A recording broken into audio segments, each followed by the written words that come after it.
I left you guys thinking about inductors last time, so I should start there.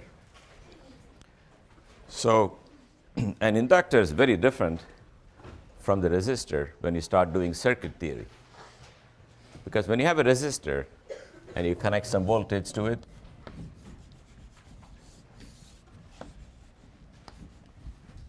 the current is determined by this equation. This is what I call an algebraic equation.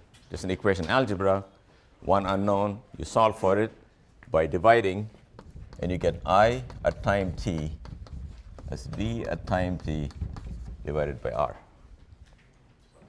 And you can make the network more complicated, put few more resistors, put few more there, few more here, resistors within resistors. Doesn't matter, because we can always, in the end, combine the ones in series, then lump them with the stuff in parallel, till the whole thing to the right of this is one single effective resistor. Then you find the current coming out of the source as B divided by that guy. Then every time it comes to a branch, we sort of know how to divide it. So resistor circuits are very easy. But now when you bring inductors, things are different. So I'm just going to tell you a little more about them. So here is an inductor. This is a symbol for an inductor. It's got some inductance L measured in henries. And the implication of that is the following. If you have a current going through this inductor, that is going to be necessarily a voltage with this polarity if the current is increasing. And the voltage you need is L di dt. This is the bottom line. Even if you skip all the other stuff about conservative forces, this, that, this is something you need to know how to do problems.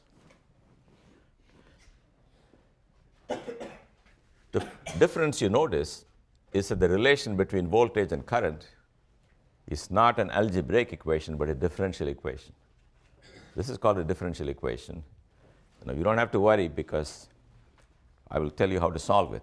Because I don't know if it's a prerequisite or not for this course. But I once had a kid in summer school who, when I started using partial derivatives, got very upset and said, it's not a prerequisite. Why are you using partial derivatives? So I told him that when you come to class, there's always a danger you learn something new. You just have to learn to live with that. So I'm not going to leave you in the cold. If I do something you have not done, I will tell you how to do it. But I cannot avoid using certain notions. So this one, even though it's called a differential equation and so on, if V is a constant, we can easily find the integral. I will be V over L times T. Okay, but now we are going to be interested in cases where V is not simply a constant. It could be varying with time in an arbitrary way. So you take this guy. The first thing you notice is that the relation between current and voltage is given by derivatives. Second thing is, when a current flows through a resistor, whatever energy you provide is gone in the form of heat. It is dissipated, the light bulb glows, and that's the end. With an inductor, when you drive a current, you are building a magnetic field inside the inductor. And there's an energy associated with the magnetic field. And that stored energy will be given back to you later on. So it's like a capacitor. It takes a lot of work to charge a capacitor, because you got to take charges from this plate and keep on piling them in that plate. It's a lot of work. But then if you connect it to a bulb and you squeeze the trigger in your camera, it discharges, giving you the energy back. So the inductor and capacitor are different from the resistor in the sense in two ways. One is the voltage across the capacitor is the charge on the capacitor divided by C, which, if you like, is the integral of the current up to that time divided by C. Again, calculus comes in.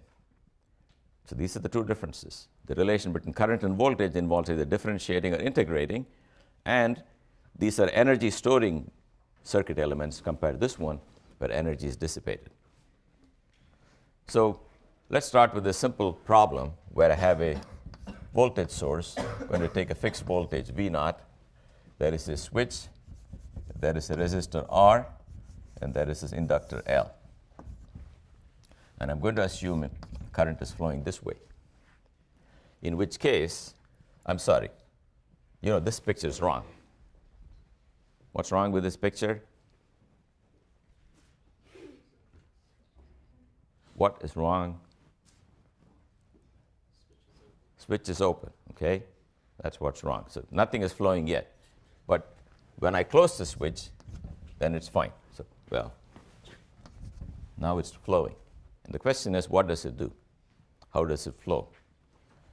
After all, the inductor is a resistance-free wire, so you may think current equal to V naught over R will start flowing immediately, but that's wrong. That is wrong because if such a current were flowing, there'll be an energy 1/2 Li squared with that current in it, and that energy cannot come from 0 to all of that in no time. There's no way to do that. Or if you like, if the current really rose rapidly or instantaneously from 0 to some value, that's a current, di dt is infinite here. Di dt is infinite, L di dt is infinite. There's an infinite voltage needed somewhere in the circuit, and we don't have it. So that will not happen. So current will have to be continuous, start from 0, and it'll have to start climbing. The minute the current starts climbing up, it starts flowing through this guy. There is the resistance times current voltage drop across this. Therefore, the amount of voltage available to drive current through this one, or to increase the current through this one, is reduced from V naught to V naught minus Ri. That's equal to L di dt. So you can see as the current increases, the motivation to increase the current decreases because this resistor starts swallowing up more and more of this voltage. So the growth in current will be very, very slow.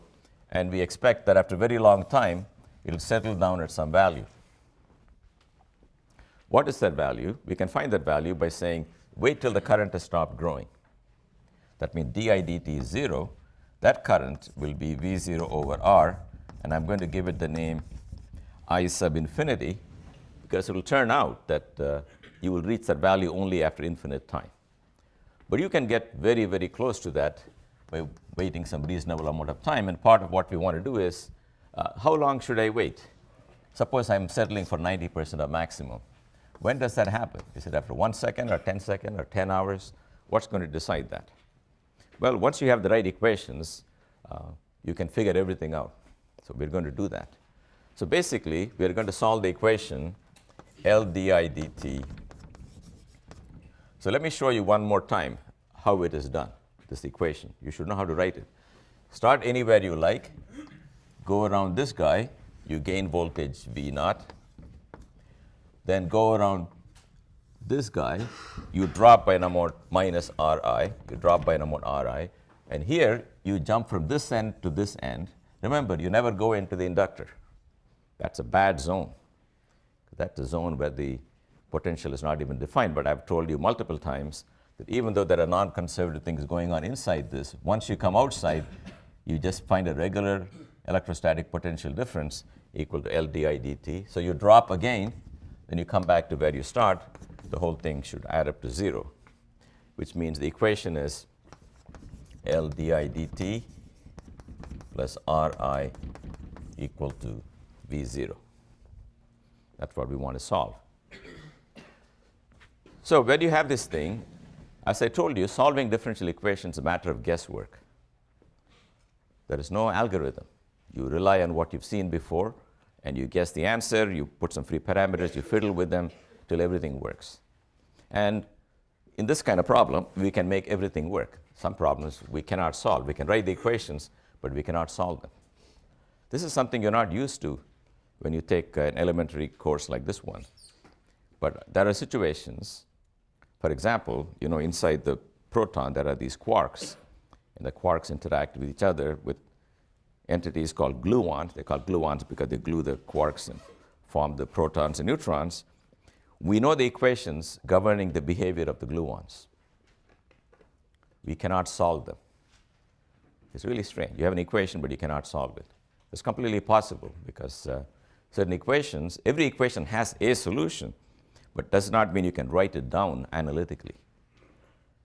So quite often, one may be on top of the right answer, but one may not know how to solve it, so one doesn't even know if the theory is right. So suppose this was the equation you got, but you could not solve it. It happens to be the right equation. You don't know what the answer looks like. You can never be sure this is the right equation. Similarly, when Mr. Schrödinger invented his quantum mechanics, he wrote an equation that will tell you the energy levels of hydrogen. But luckily, he was able to solve it. By solving it, he was able to show that his equation gives the energy levels in the spectra you expect from the hydrogen atom. So you have to remember that not every interesting equation can be solved. And I gave you the equation for these gluons, which we can write down but cannot solve. There is no function whose derivative we cannot take. There are lots of functions whose integrals we cannot do. That's simply asymmetry between those two. Here's a very simple function, e to the minus x squared dx from 0 to 19, or some fixed number, 0 to some x max. It has a definite value. It's area under the graph. But no one knows how to write a formula for this in terms of x max. That is a enclosed form. Okay, anyway, this guy we can trample to death as follows. First we say, at very, very long times, the current, I told you, is V0 over R. That's when di dt is 0. So we are going to write the actual current in our problem as the current at infinity plus some difference I twiddle. Standard thing. You take out the part you know and solve for the rest of it. So let's take that assumed form and put it into the differential equation. So I get, when I do L di dt, this is a number, V over R. It has no d by dt. So di dt becomes d I twiddle dt plus R times I twiddle plus R times I infinity equals V naught. Now you can see why we did that. We did that because now these two guys cancel, and you get L di dt plus Ri equal to 0.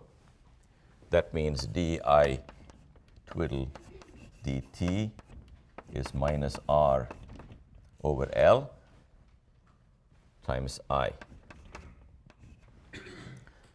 So we are saying, get me a function whose time derivative looks like the function itself up to a constant.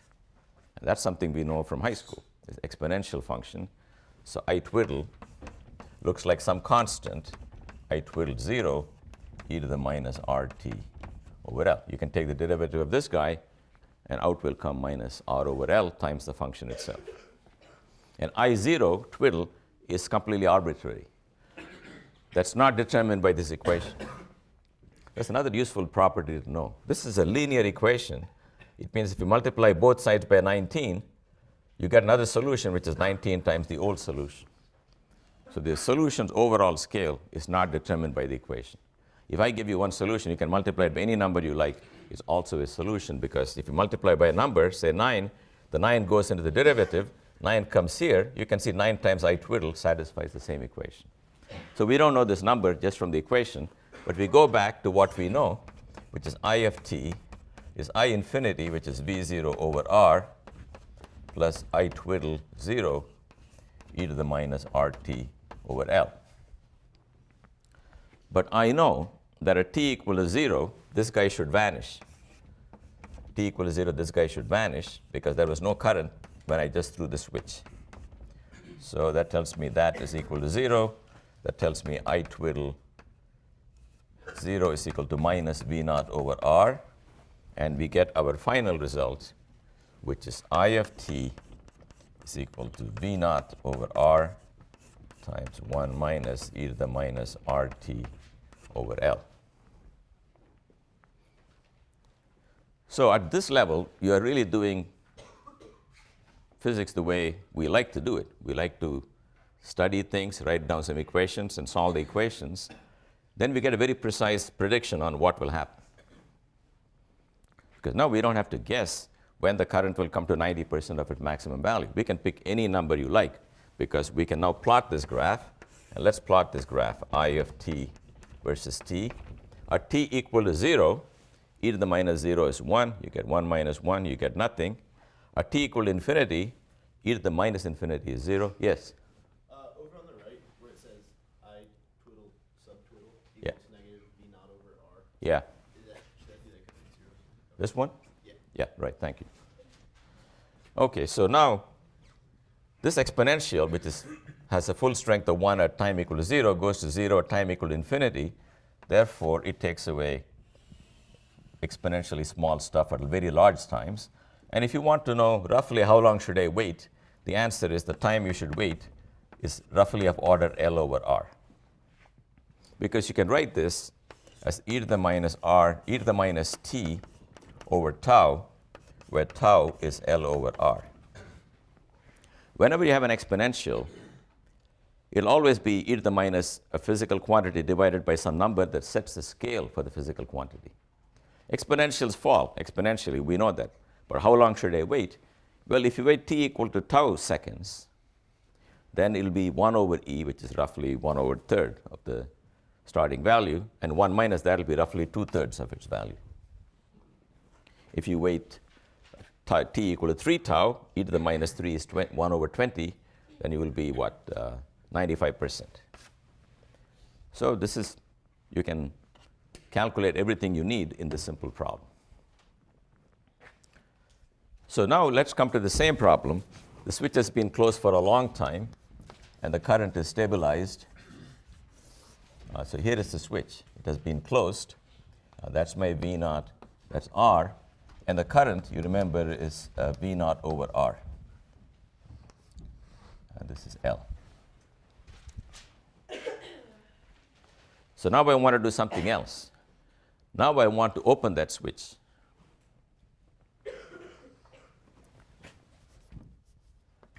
So what do you think will happen if you open that switch? Yep. The inductor will resist a change in current But how can it resist? by inducing a magnetic field It can do what it wants, but how does it drive a current through the open circuit? from energy stored in the magnetic field. But in what manner will the current flow, given that I've broken the circuit? In the direction. No, but how will it manage to go around? Because it's like removing the bridge, right? How will it go around? I agree with everything you said, but how will it make the circuit? Yes? Be a higher concentration of charges on one side or the other. Yeah, but how will you really get rid of the current in a circuit that seems open? Have you ever done this? Okay, that's just fine. But we know it has to get rid of that current, because otherwise, what happened to the energy? It has to go through. So you know what? You guys don't know what will happen if I pull that switch. Yes? Does it create an electric field? Because the change in the magnetic field will create an electric field, which doesn't need the closed circuit. Right, no, I agree it'll have an electric field. But how will the electrons flow when the wire has been interrupted is all I'm asking you. Yep? Will the current oscillate, go back and forth? Nope. Yes? Would you have a static discharge? You will have a discharge. You will have an arc. You will have a flash, and that's when you will hear a zip, and then it'll jump this gap. So whenever you remove the switch, you have to be careful that there is not stored energy somewhere. You might think, hey, I'm pulling the plug on. Well, I won't say who. You're pulling the plug, okay? And what can it do to me? Well, it can zap you, because this is a very dangerous place to pull the plug. So you know what people do? They have another resistor. Let's call this guy R1. This is R2. And R2 is a huge number, 10,000 ohms, let's say. So most of the time, R2 doesn't do anything. Because when the current comes here, in any situation, it looks at the inductor and looks at 10,000 ohms, and it says, I'm going this way. So primarily, it will all go that way. Okay? In the end, when the switch has been closed for a very long time in our old experiments, when the current is stabilized, you remember L di dt is 0 here. So there's 0 volts between these two. That's the same 0 volt across R2. No current will flow in R2. Everything will flow through L. That current, in fact, will be V0 over R, because this guy is being cut out of the loop. This is how it's going. But now if you throw this switch open, you have given it a path to discharge. So the inductor will discharge through the resistor. The current will continue to flow in this direction. Of course, it cannot flow forever because the resistor will burn up the energy. But you're giving it a path. You're avoiding, in a way, if you like, this is also a path with very, very high resistance. The air is a path with very high resistance. That means, by and large, there are no free carriers in the air. But if the two tips get really charged, just like you said, there'll be an EMF, that'll pile up charges, they're waiting to jump the gap, and eventually they'll polarize the air, which is electrically neutral, into plus and minus parts.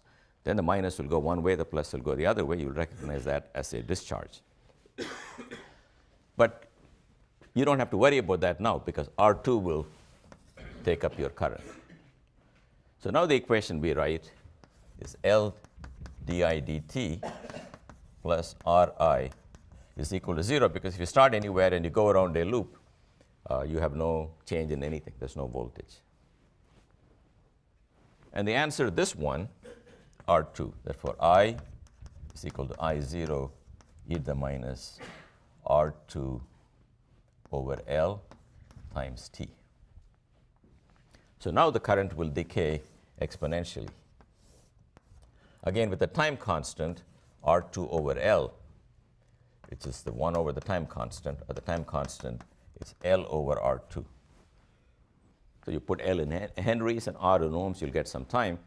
That'll give you an idea of how many times that time you have to wait before the inductor is completely discharged. Well, it's never going to be fully discharged. It's going to take forever. But if you say, look, 1,000th of the original current is safe enough, how long they have to wait? You put 0.001 here and see what time you get. So you want e to the minus t over tau to be 0.001. So this is how the inductor, so every big inductor you have in a circuit, you will find has got a resistor in parallel with it to take up the energy it has. So let's do a little energy calculation. Energy calculation will be, I had energy in the inductor in the beginning, which is 1/2 L I0 square. What happened to it? Well, we know what happened. There's a current in the circuit, and when the current is flowing in the circuit, it is dissipating heat in the resistor. Therefore, the power in the resistor will be I square R 2. I square is I naught square e to the minus twice R2T over L times another R2. Now we integrate this power from 0 to infinity. You will get I naught square R2. The integral of e to the minus something is e to the minus that divided by that, infinity to 0. I can promise you that what you will get will be L over 2 R2. That'll give you then 1 over 2L I naught square. So this is not a surprise that the stored energy in the inductor is driving a current. So if you want one way to store energy is a capacitor, you charge it and you discharge it when you want the current to flow. Or you can have an inductor in which a current has been set up. Then when the power shuts off in your house or somebody throws a switch, that inductor can keep the light bulb burning, in fact, forever. It'll be infinite time before the bulb shuts down, but you won't be able to see anything after a while because this graph is exponentially falling. Okay, this is a very simple problem where we can do the math and we can understand what it's doing. Yep. Oh, the graph, what is that showing here? This one here? Yeah. This is called tau. You mean that symbol? Yeah. Tau is a unit of time whose numerical value is R2 over L, and we can write I as I0 e to the minus t over tau. We always like to write it in this form so that if tau is equal to 100 seconds, you will have to make many multiples of 100 seconds before the current is negligible. What are the units on the axis? Oh, in this graph here, this is time, and this is the current in the loop. It starts out at some initial value.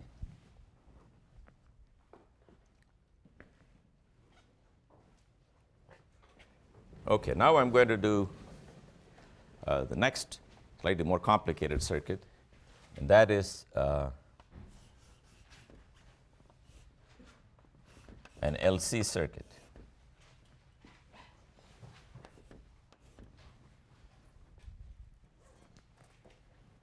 Now, if you have a circuit like that, it won't do anything. You can take these guys, hook them up, and wait all day. Nothing will happen because it's got no energy. Why should it do anything? It's just going to sit there. But if you have charged up your capacitor like that, and there's an open switch that you then closed, then these plus charges are going to leave and find their way around to the other side and neutralize them, and the capacitor will discharge. But you know that once it discharges, it's not the end of the story. So why is that? Why doesn't it stop when the capacitor is discharged? Yep. Kind of like the inductor has momentum and it keeps pulling. The inductor would have had a current by then. So the inductor is not going to suddenly stop having its current. So it's going to keep driving more current for a while until the capacitor is charged up the opposite way to an extent that this fights that one, that voltage, and then it'll go the other way. So it'll go back and forth. So let's write down the equation that tells you how it goes back and forth. So in other words, you should draw pictures. Now, textbooks have nice pictures, and I won't even try it. In the beginning, it may look like, in my example, in the beginning, there's an electric field here, nothing in the capacitor. After a quarter cycle, there's nothing here. There's a magnetic field in the inductor. Another quarter cycle, it's back here, but with the opposite polarity, and it goes back and forth. So we can get all that by writing the equation L di dt plus a Q over C equal to 0. So let's write everything in terms of Q. Then Q dq dt is I. Because as the current flows this way, it builds up charge. That's my convention.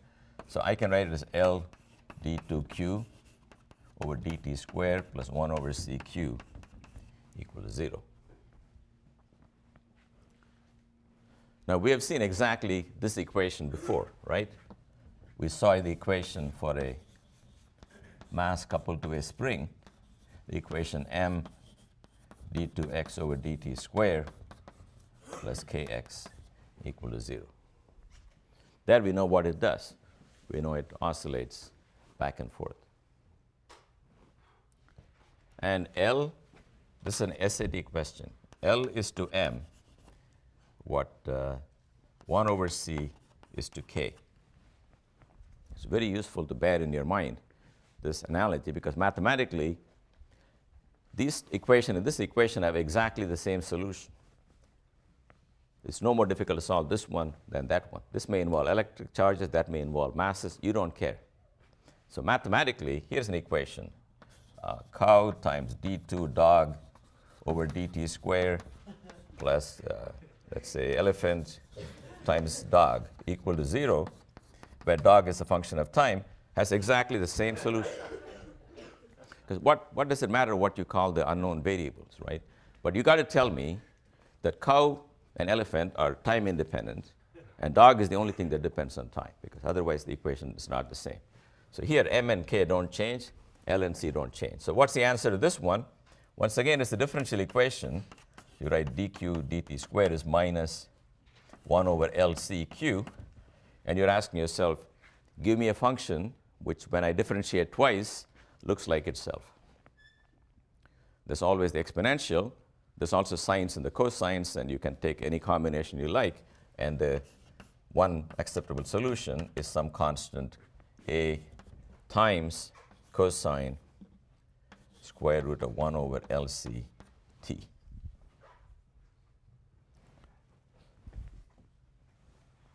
that right?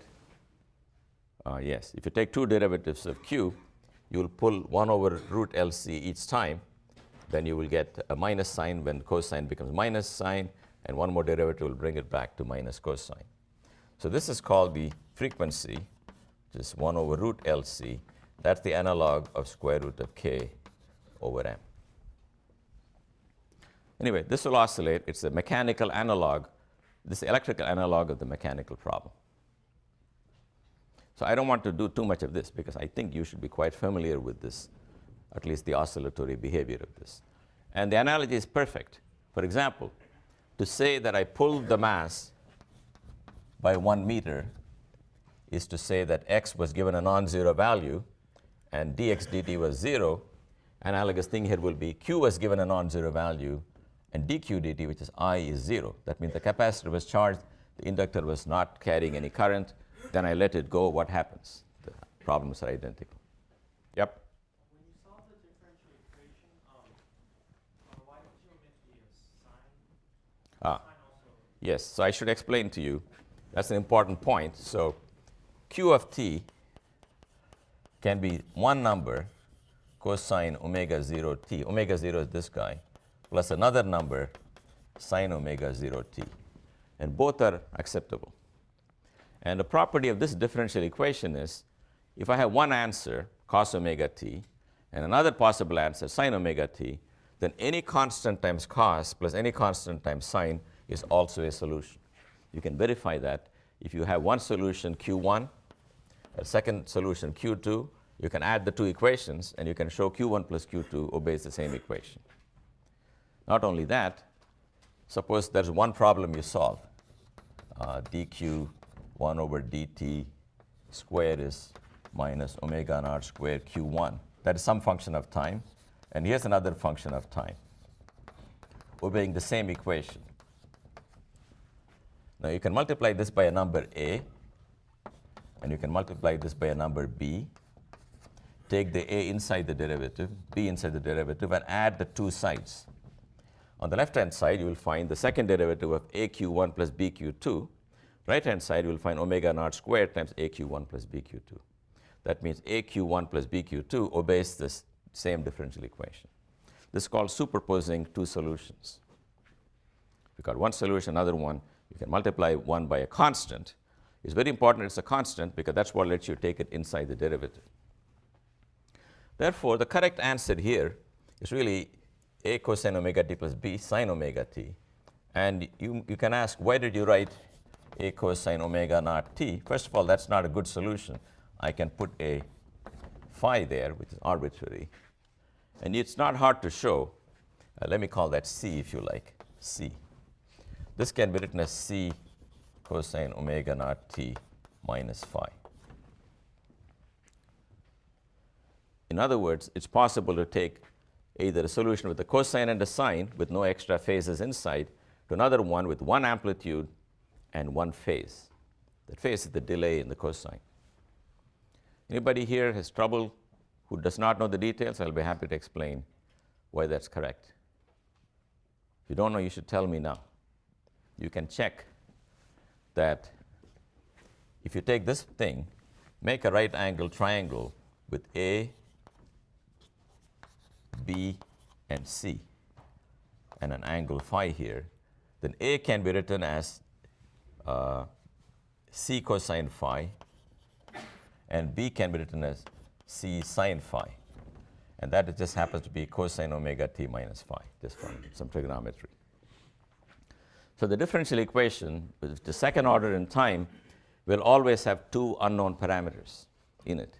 You can choose them to be these numbers a and b, or this number c and phi. And the equation won't tell you what they are, because once you tell me there's a mass coupled to a spring, and I say, okay, this is the spring constant, this is the mass, and I ask you, where is the mass right now? I don't know, because it depends on when you started it and how you released it. So I need to know what's called initial conditions, which is the value of q or the value of x at the initial time, and the value of the velocity or the current at an initial time. With those two pieces of information, I can solve for a and b. This I think you should know. This kind of stuff you should know. So I won't say too much about that. All right. So now we do another problem. We put an alternating voltage on these guys. So this is V0 cosine omega t, and this is C, and this is L. Now we ask, what's the current? this omega is not the natural frequency of oscillation. It is some externally given omega, like 60 hertz from your power supply, from your socket. So that's driving the circuit. And you can ask, what happens now? The answer will be, you write the same equation. You can write L d2q over dt squared plus 1 over cq is equal to v0 cosine omega t. Now what are you going to do? You have to again guess the solution. So I want a function q of t so that when I take two derivatives and add it to some multiple of itself, I get something times a cosine. So what should that function look like? Yes? Like a driven harmonic oscillator? No. What function q of t do you think will satisfy this equation? I'm asking for a function of time which, when I put into this, has some chance of obeying the equation.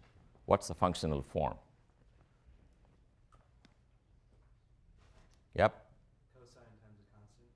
Right. In other words, I can take it to be some constant c times cosine omega t, period, not even times phi. Because, all right, yeah, take this one.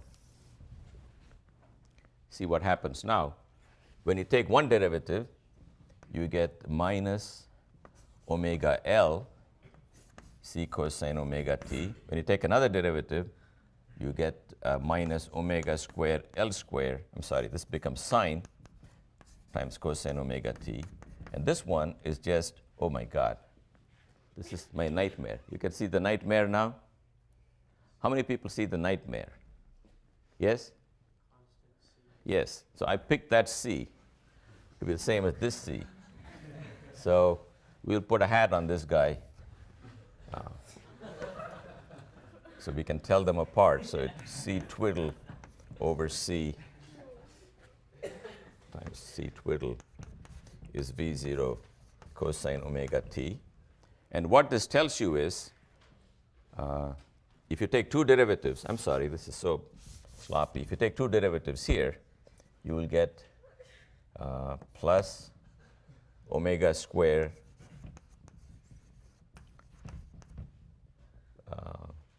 cos omega t, also with a minus sign.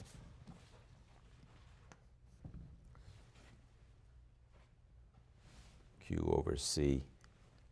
Okay. You guys buy that? There is no L squared, there's just an L. That's equal to V0 cos omega t. Right? Every derivative brings an omega, and there's a net minus sign. So you find out that your guess, C twiddle cos omega t, is going to work, provided this equation is satisfied, and the cosine omega t can be canceled. That's the whole point of doing this thing. So then you get C twiddle is equal to V naught minus V naught divided by omega square L minus 1 over C.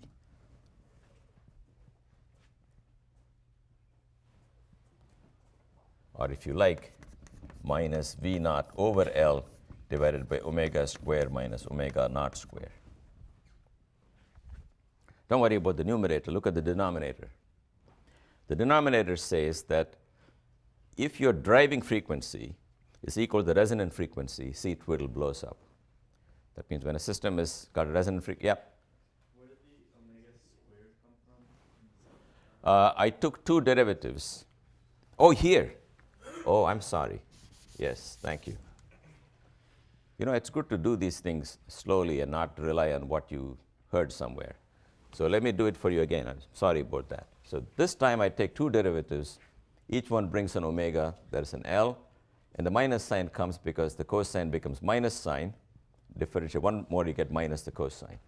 This guy is nothing. It just says divide me by C. And that's equal to that.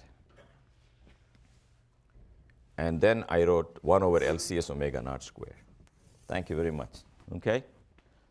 I was really hung up on the final result, which tells you you better not drive this at the resonant frequency, because then current amplitude will build up indefinitely. That's also true in a swing. If you got a swing and the kid's coming back and forth, and you're reading a newspaper, just pushing the kid, you got to push at the right time to get the best result. And that kid's not going to fly off because there's one more term in the equation for the kid, which is friction. But if you had frictionless swing and you're doing this, you got to watch out because soon there'll be nobody around because the amplitude will keep growing. Well, these are unrealistic problems, but I want you to notice one thing. Here's what I want you to notice. The voltage you were given looked like V0 cosine omega t, and the current that you got, I can obtain by taking the derivative of this charge, which is like dq dt. That's going to be c twiddle omega sine omega t. And c twiddle we can write as b naught over L divided by omega square minus omega naught square sine omega t. This is I. Here's what I want you to notice. It looks a lot like Ohm's law because the current looks like voltage divided by some number. But that's a very big difference. The voltage is a cosine, and the current is a sine. That's something I want you to think about. The current is not in step with the voltage. Whereas in a resistive circuit, the current follows the voltage. It's the same profile as the voltage, except you divide by R. Here, one is a cosine, one is a sine. That means when one guy is a maximum, other is a minimum. It's called out of phase. In fact, out of phase by 90 degrees. Yes? When you multiply through by the C that you got, where did the omega go? Here? Yeah, so on the other side, when you multiply that through by the C, where did the omega? Oh, omega did not go. It's back. You're right. Okay, that's the omega. That came from.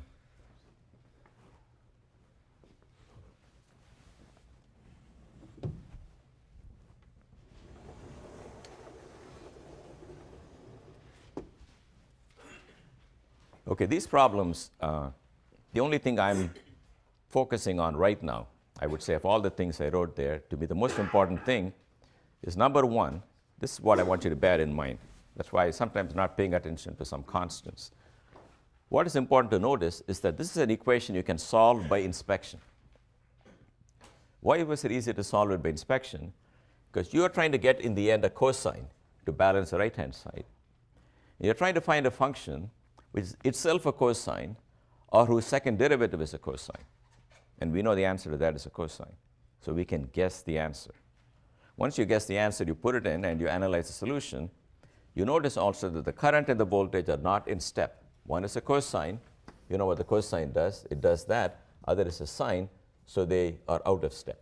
When one is a maximum, the other is a minimum, and so on. That means the current as a function of time is not equal to the voltage as a function of time divided by anything. There is nothing you can divide a cosine by to turn it into a sine.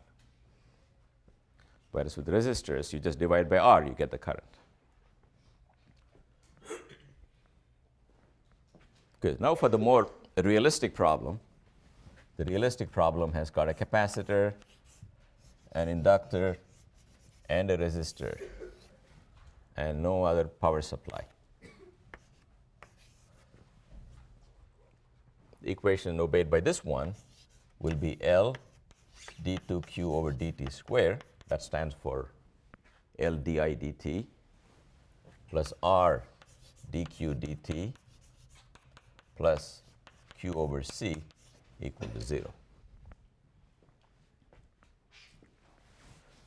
This is analogous to m d2x over dt squared plus, I don't know how you guys wrote this in the last semester, it doesn't matter, gamma dx dt plus kx equal to 0. Notice that it's the same form. And I'm going to give this to you as a homework problem to analyze the answer to this one. So this describes a problem where you have a mass and a spring and some friction on the table. This means if you pull it and let it go, the oscillations will eventually get damped and it will die down. And the general solution for the case when it's oscillating will look like some number A e to the minus some number alpha t times cosine times some frequency omega prime t. Let me see. You can always add a phase phi, but I'm not going to do that.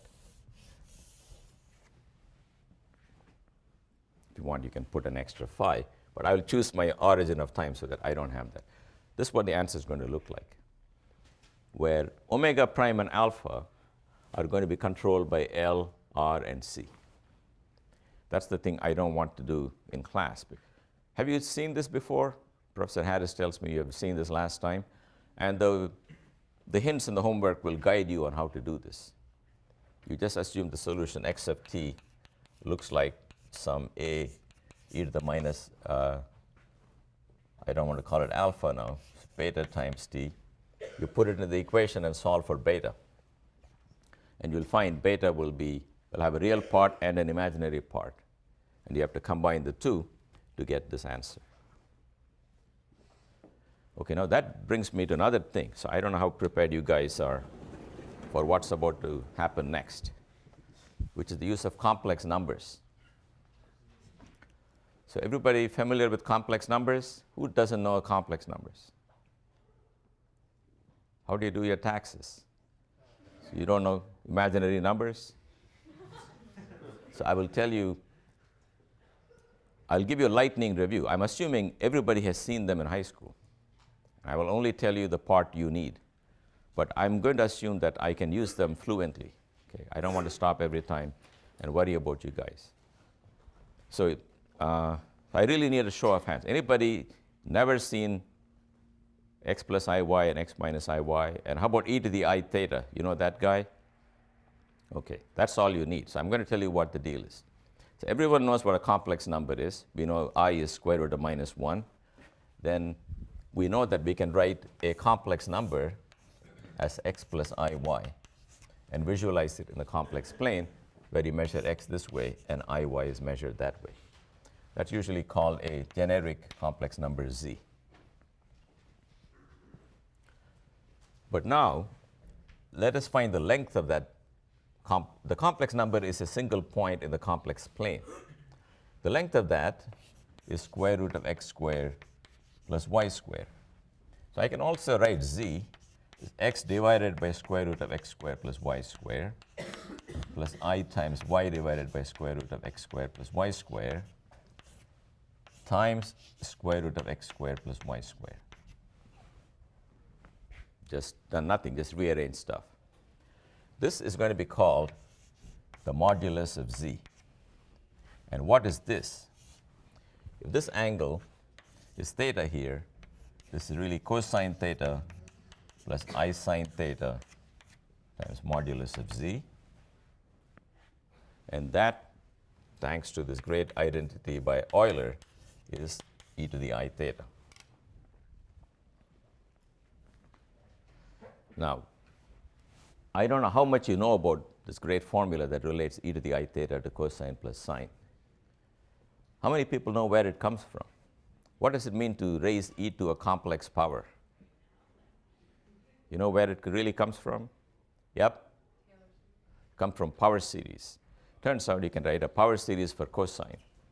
You can write a power series for sine. Then, for example, cosine of theta is equal to 1 minus theta squared over 2 factorial, theta to the 4 over 4 factorial over 6 factorial, etc. And you can write a power series for e to the theta, if you like, which is 1 plus theta squared over 2. This defines cosine theta in the sense that if you put theta equal to pi over 2 in this infinite series, you will get 0. If you put theta equal to pi, you will get pi. In other words, in spite of this funny looking form, it really is the same guy. It will oscillate, it will have a zeros, it will be periodic, none of which is obvious. But this power series is numerically equal to this one if you keep the infinite number of terms. Likewise, e to the theta is defined by this series. And similarly, there's a formula for sine theta. Now, once a power series is defined, you can put e raised to anything you want there. So, you know what I'm going to put there. E raised to dog It's 1 plus dog squared. This is not a joke. This is really true. This is the definition. If someone says, how do I raise e to the power dog? You do this. This will have all the properties of the exponential.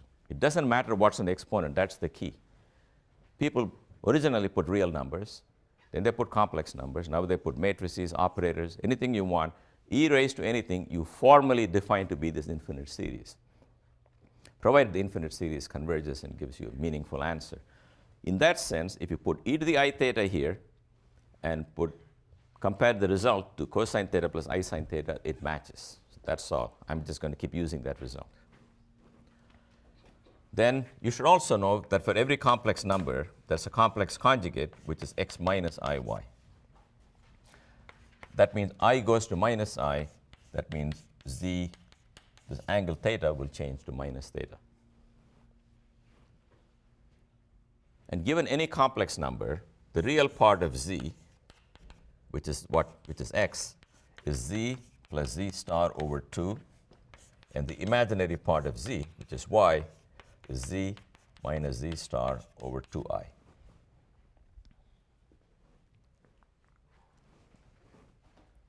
This is what you need to know. Every complex number has a real part and an imaginary part. In fact, z star looks like this. And if you add z plus z star, the vertical parts cancel and you get double the horizontal part. That's why you divide by 2. If you subtract and divide by 2i, you get y. Basically, that's all I want you to know, but I want you to be able to manipulate them rapidly enough. Here's something very useful about complex numbers. Let's take a complex number z1, which is mod z1 e to the I theta 1, another complex number z2, which is mod z2 e to the I theta 2. So what do they look like? Well, z1 looks like this at some angle theta 1. z2 may look like that. It's got some angle theta 2. So every complex number has a length and an angle. You can think of it two ways. It's got an x part and a y part, namely real and imaginary, or it's got a modulus and a phase. That's the Cartesian version of the number and the polar version of the number. And the connection between them comes from Euler's formula. But now look what happens when I take the product z1, z2. I get mod z1, mod z2, e to the I theta 1 plus theta 2, because exponentials add when you multiply them. Well, this allows you to immediately guess what the product is going to look like. The product is going to have a length equal to the length of z1 times length of z2. It's going to have an angle. I've not drawn a good picture here, which is the sum of the two angles, because it's theta 1 plus theta 2. So listen to this statement very carefully. When you take a complex number, say number 1, and you multiply it by a second complex number, you do two things to the first guy. You rescale it and you rotate it. So two operations are done in one shot when you use complex numbers. The mod z2 rescales the mod z1, and theta 2 adds to theta 1. Likewise, if you divide, if you take z1 over z2, it is mod z1 over mod z2 times e to the I theta 1 minus theta 2, because exponential theta 2 is downstairs. So multiplication by real numbers is very easy. You take a real number 4, you multiply it by 8, you get something in the real axis 8 times longer. You multiply by minus 8, you get something back here. With complex numbers, you take a number, you multiply another number, you rescale and you rotate. That's what I want you to know. That's going to be very important for what I'm saying. Okay, now I come to the problem I really want to solve, which is an LCR circuit driven by an alternating source, V0 cosine omega t. This is R, this is C, and this is L. And the equation we have to solve is L di dt plus Ri plus 1 over C integral I dt is equal to V0 cosine omega t. Because Q is the integral up to time t of the current. That's just Q over C. It's the same equation, but now, unlike in this problem, where I had no driving voltage, I have a driving voltage. And I've also written it in terms of current rather than in terms of charge. Because in electrical engineering, you don't really watch the charge on the capacitor. You look at the current flowing through the circuit. So you have to solve this equation. The question is, can you guess the answer? That's the only way we know. You've got to guess. You're trying to find a function, I of t, so that when you differentiate it, you get a cosine omega t. When you integrate it, you get a cosine omega t. So far, we can do it. Sine omega t will do it. But when you leave it alone, then also you get a cosine omega t. You cannot do that, because sine will become a cosine and cosine will become a sine. In the LC circuit, when you didn't have this guy, we were okay, because if you pick a sine, this became a cosine, and that also became a cosine, and you can combine them to get a cosine. But you cannot have di dt, I, and integral of I all in one equation and all satisfied by trigonometric function. The only time we can guess the answer is if it looks like V0 e to the alpha t. Suppose that was the voltage. Then can you guess the answer, what form the answer will have? It'll also be e to the alpha t times some number, because then this will look like e to the alpha t, that'll look like e to the alpha t, that'll look like e to the alpha t. E to the alpha t has a great property that whether you multiply, whether you integrate it, differentiate it, or leave it alone, it looks the same. Unfortunately, no one's interested in this voltage because it's growing exponentially fast, or if you put a minus sign, it's dying exponentially. What we really want is this. So the question is, how do we solve this problem with cos omega t? So we're going to use a certain trick. The trick I'm going to use is the following. Let me take a general case where this is some function v of t.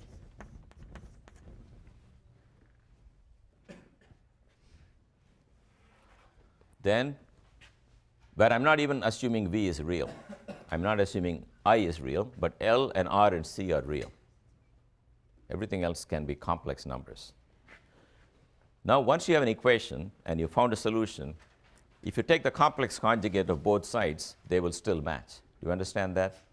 If two things are equal, their complex conjugates are equal, because this thing is the real plus imaginary. That balances the real plus imaginary on the other side. Complex conjugate just reverses the imaginary terms, so they will still match when you flip both sides. So it means if you take L di star of dt plus R times I star plus 1 over C integral I star of t prime dt prime up to t equal to V star of t. So star is the rule by which if V had a real and imaginary parts, you flip the imaginary part. So that solution for V of t implies a second equation.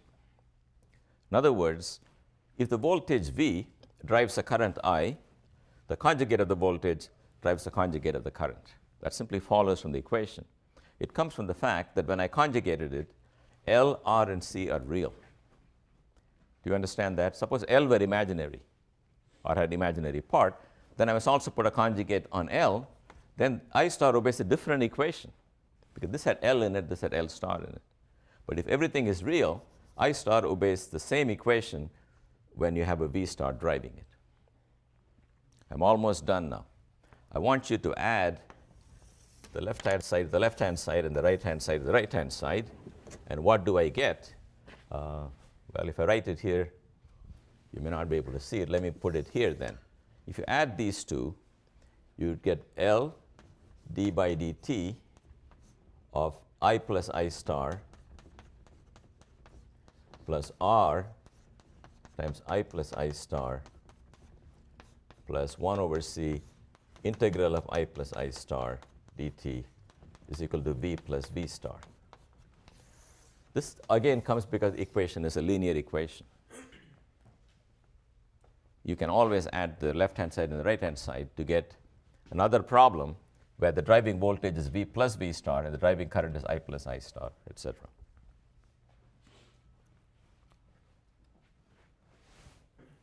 But I plus I star is 2 times the real part of I. And V plus V star is 2 times the real part of V. Therefore, this implies that L d by dt of the real part of I plus R times the real part of I plus 1 over C times integral of the real part of I will be equal to the real part of V. So let me say in words what the equation means. If you, by luck, solve an equation with a complex potential V, and you get a current, then the answer to the problem where the potential is only the real part of the actual potential applied, the current will be the real part of the answer you got. That's all I want you to know. If you solve a complex problem with a driving voltage which is complex, which is just a mathematical fiction, in real life you don't have that, then the current that you get will also be complex, but its real part will be due to the real part of your voltage. And you can also show the imaginary part of the current will be due to the imaginary part of the voltage. This is just the principle of superposition. So here is the trick we are going to use. We are going to go back to original equation, L di dt plus Ri plus 1 over C integral I dt equal to V0 cos omega t. And we're going to solve a new problem. We're going to solve a problem where this is V0 e to the I omega t. And the current for that I'm going to call some I twiddle. It's a complex current because the driving voltage is a complex voltage. So think of V e to the I omega t as the V in the previous problem. The actual problem I was given had V0 cosine omega t, but you know that V0 e to the I omega t is V0 cosine omega t plus I times V0 sine omega t. Consequently, this potential has a real part which is a cosine, an imaginary part which is a sine, and the current will have a real and imaginary parts, and the answer to our original question is the real part of the answer to this question. This is what you should think about, this is what you should understand. So I've manufactured a problem with an unphysical complex voltage, and all I know is that at the end of the day, if I take the real part of the current, I'll get the answer to the real part of the potential, which happens to be the actual potential, V naught cos omega t. So why would I do all this? Why would I take a problem that's bad enough with a cosine and turn it into a complex exponential? I think you can sort of guess what the reason is. The reason is that it may be complex, but it's still an exponential. That means its derivative is going to look just the same. That means I can make a guess that the current I twiddle is proportional to e to the I omega t. So you can make the assumption that I twiddle of t is some constant I twiddle times e to the I omega t. Make that assumption and put it into this equation and see what you get. You will find you will get I omega L times I twiddle plus R times I twiddle plus 1 over I omega C times I twiddle times e to the I omega t is V0 e to the I omega t. This is because if you assume the current is an exponential, every derivative is equal to an I omega, and every integral is equal to 1 over I omega, and multiplying is just multiplying. So d by dt is got replaced by I omega, and you get this equation for I twiddle. That means you will satisfy the equation provided I twiddle times all of this is equal to V twiddle, and I'm going to write this as Z times I twiddle equal to V, where Z is the name for all the guys multiplying I twiddle. So I'll start with that here.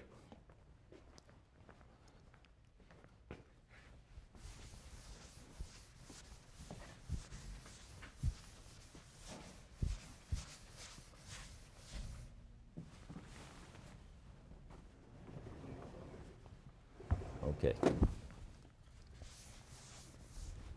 So I wrote I omega L plus R plus 1 over I omega C I twiddle e to the I omega t is V0 e to the I omega t.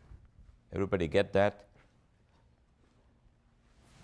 That's because differentiating on an exponential is just multiplying by the exponent. So this is a complex number, r plus I times omega L minus 1 over omega C. I want you to know that I in the bottom is like minus I in the top. And this is called the impedance, Z. It's a complex number. You can visualize the complex number as follows. It's got a real part, which is R, got imaginary part, which is omega L minus 1 over omega C, and the impedance Z is a complex number with some modulus and some phase. If you know the real and imaginary parts, you can construct the modulus in the phase like that. If you want this, the modulus of Z. Therefore, canceling this, I find I twiddle is equal to V naught over Z.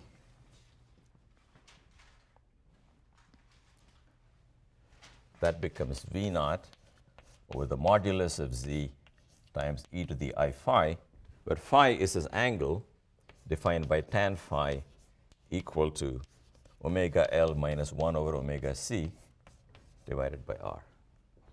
So don't worry too much about writing all of this down, because this you're going to find in every book. There's nothing novel or different.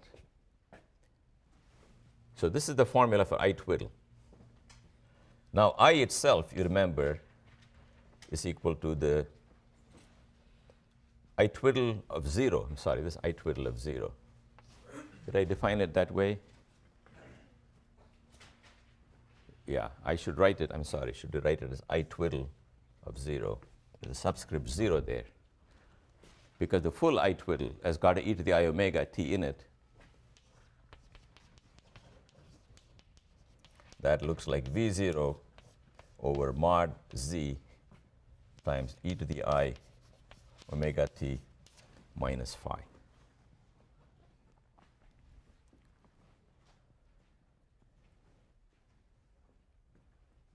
But this is not the physical current, because it's the result of a complex voltage. The physical current is a real part of this without the twiddle, that we write as real part of I twiddle. Where do I get the real part? V naught and absolute value of Z are both real. Real part of e to the I something is cosine of something.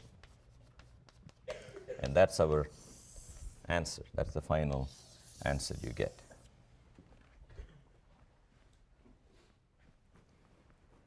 This tells you that the current has a magnitude, which is V naught over the absolute value of Z, and it's got a phase phi by which it is behind the driving voltage. The magnitude of Z, for as in any complex number, if someone says what's the magnitude of Z, it is simply square root of real part square plus imaginary part square.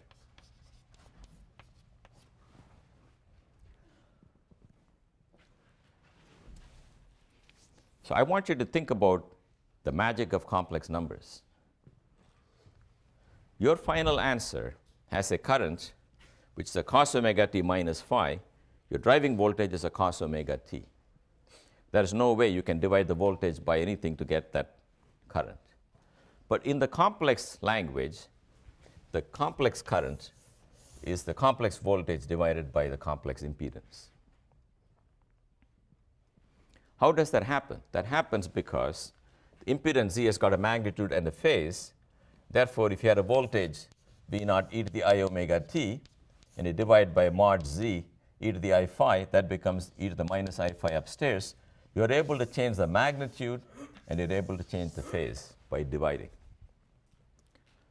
So if you want to take the voltage and you want to rescale it and shift its phase all in one shot, you can do it if you divide by a complex number, because a complex number will rescale this V and also shift its phase.